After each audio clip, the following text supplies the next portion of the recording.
నమస్కారం, welcome to I dream. నేను మీ విజేత. ప్రస్తుతం మనతో పాటు ఉన్నారు ప్రముఖ ఆధ్యాత్మికవేత్త డాక్టర్ అనంతలక్ష్మి అమ్మగారు. ఇప్పుడు అమ్మతో మాట్లాడి మన సందేహాలన్నింటినీ నివృత్తి చేసుకుందాం, మరిన్ని మంచి మంచి విషయాలు అడిగి తెలుసుకుందాం. అమ్మ నమస్కారం. అమ్మ నమస్తే అమ్మ. అమ్మ, తొలి ఏకాదశి రోజు అందరూ ఉపవాసాలు ఉంటూ ఉంటారు. తొలి ఏకాదశి తర్వాత నుంచి మనకు పండగలన్నీ ప్రారంభం అవుతుంటాయి. ఏంటమ్మా అసలు తొలి ఏకాదశి రోజు మనం పూజా విధానం ఏ రకంగా ఉండాలి? ఆ రోజు ప్రత్యేకించి మనం ఏ దైవాన్ని ఆరాధించాల్సి ఉంటుంది? విధి విధానాలు, నియమాలు, నైవేద్యాలు ఇలాంటివన్నీ ఏముంటాయమ్మా అసలు? ప్రతిదానికి ఇదే విధి విధానాలు, నైవేద్యాలు, ఏ దేవుడు అంతే. ఏదన్నా మనకు ఫార్మాట్ లాగా ఒక ఫ్రేమ్ వర్క్ చేసుకుని అందులో table fill in the blanks లాగా అంతే, టాబులర్ ఫామ్ ఏం లేదమ్మా.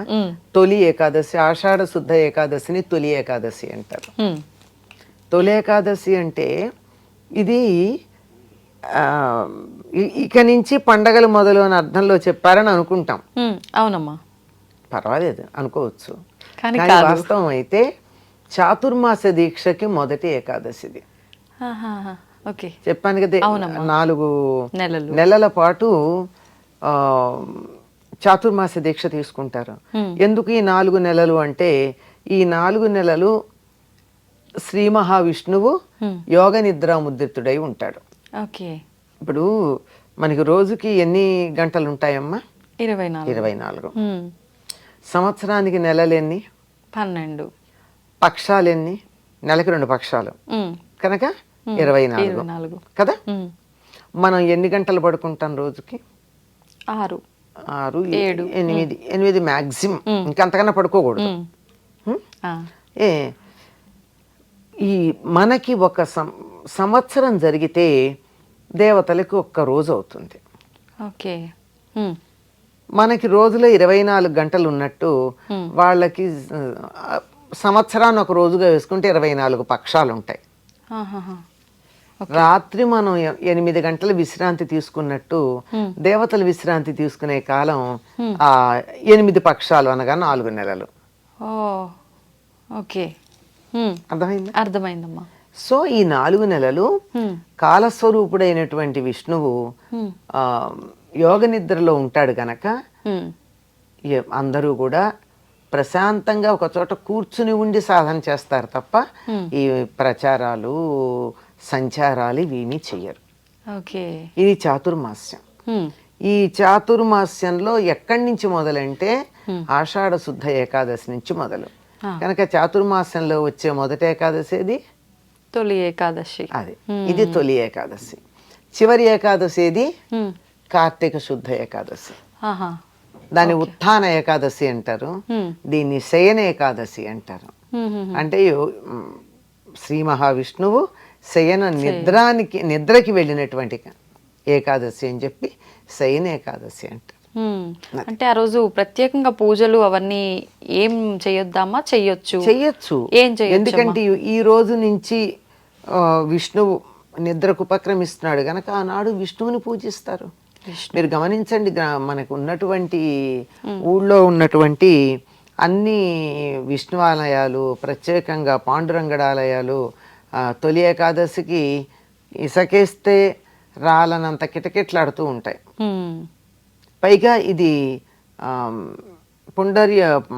పండరీపురంలో ఉన్నటువంటి పాండురంగడికి ప్రత్యేకమైనటువంటిది తొలి ఏకాదశి, ఆషాఢ శుద్ధ ఏకాదశి. పండరీపురంలో పాండురంగడు రుక్మిణి అని చెప్తారు కదా, పాండురంగ విఠలుడు.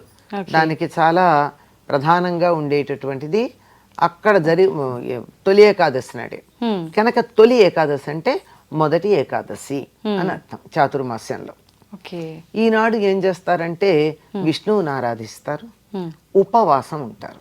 అసలు మామూలుగా అన్ని ఏకాదశులకి ఉపవాసం ఉండడం అనేది ఆరోగ్యానికి కారణం. ప్రతి ఏకాదశికి ఉండాలి కూడా. ఆరోగ్యంగా ఉండి ఎక్కువ కాలం బతకాలనుకునే వాళ్ళు ప్రతి నెల ఏకాదశి నాడు ఉపవాసం గనక ఉన్నట్టయితే ఆరోగ్యం బాగుంటుంది. దీని మీద పరిశోధన చేసి నోబెల్ బహుమానం కూడా తెచ్చుకున్నాడు ఒక ఆయన, బోషినోరి సబూకినో ఉంది ఆయన పేరు, జపాన్ దేశస్థుడు.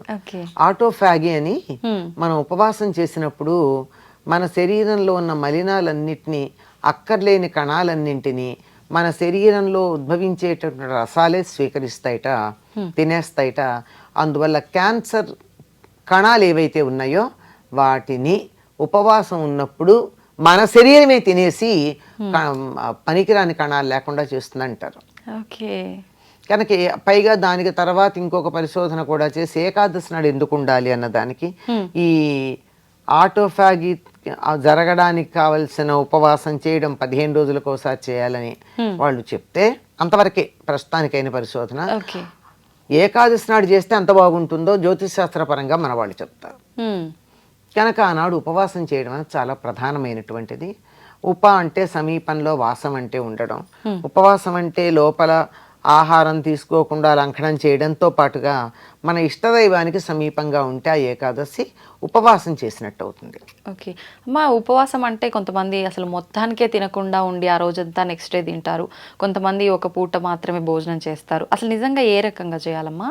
అవకాశాన్ని బట్టి అమ్మా, శరీర ధర్మాన్ని బట్టి.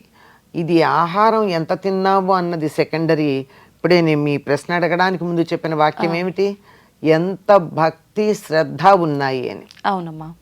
అనారోగ్యంగా ఉండి ఏది తిని మందేసుకోవాలి లేకపోతే పిక్కల మీదకి వస్తుంది అన్నప్పుడు తప్పదు, పూజ మానరుగా. మానరు. ఏదో సమయానికి కాస్త నోట్లో వేసుకుంటారు, అంత మాత్రాన పూజ మానట్ల. అంటే మనలాంటి వాళ్ళం ఆరోగ్యంగా ఉన్నవాళ్ళం అది దాన్ని చూపించి నేను కూడా చేస్తాను అంటే కాదు.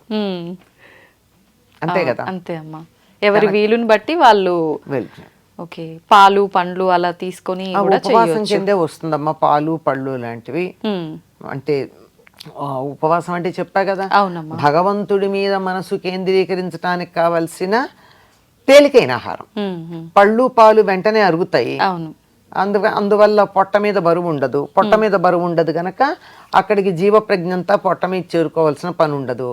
అందువల్ల మనసు ధ్యానం అంటే కాకుండా ధ్యానం అంటే అలర్ట్ గా కూర్చుని భగవంతుడి మీద దృష్టి నిలిపేటట్టుగా ఉంటుంది. మా ఆ రోజు భగవంతుడికి ప్రత్యేకంగా పూజలు అనేసరికి మనం ప్రత్యేకమైన డేస్లలో ఏదో ఒకటి నైవేద్యం సమర్పించాలి భగవంతుడికి అని ఆలోచిస్తాం. మరి విష్ణుమూర్తికి ప్రీతికరమైన నైవేద్యం ఏంటమ్మా? విష్ణుమూర్తికి సర్వవ్యాపి గనక ఆయనకి అన్ని ఇష్టమే. కానీ తొలి ఏకాదశి నాడు మాత్రం దేవుడికి నైవేద్యం పెట్టేది పేలపిండి సొత్తు అంటారు అనరు, పేలపిండి. అంటే మార్కెట్లో పాప్కార్న్ కొని కాదు, చక్కగా మొక్కజొన్నలు తెచ్చి ఇంట్లో వేయిస్తే కొన్ని చాలా బాగా విచ్చుకుంటాయి. విచ్చుకోకపోయినా అంత బాగా పువ్వులాగా రాకపోయినా పర్వాలేదు, దాన్నంతా బాగా మెత్తగా దంచుతారు. దాంట్లో బెల్లం దంచి కలుపుతారు. ఇది పేలపిండి ప్రసాదం అని చెప్తారు. ఇది ఈనాడు విష్ణువుకి బెల్లం వేసి తొక్కుతారమ్మా దాన్ని. దంచి లడ్డుల్లా చేయాలమ్మా? లడ్డులా చేస్తే చేయొచ్చు, పొడిగా కూడా పెట్టచ్చు. అది ప్రసాద్ దేవుడికి నైవేద్యం పెట్టినా తర్వాత మనం తిన్నా బానే ఉంటుంది. అలాగే అమ్మా, సంతోషం. వస్తే అమ్మా.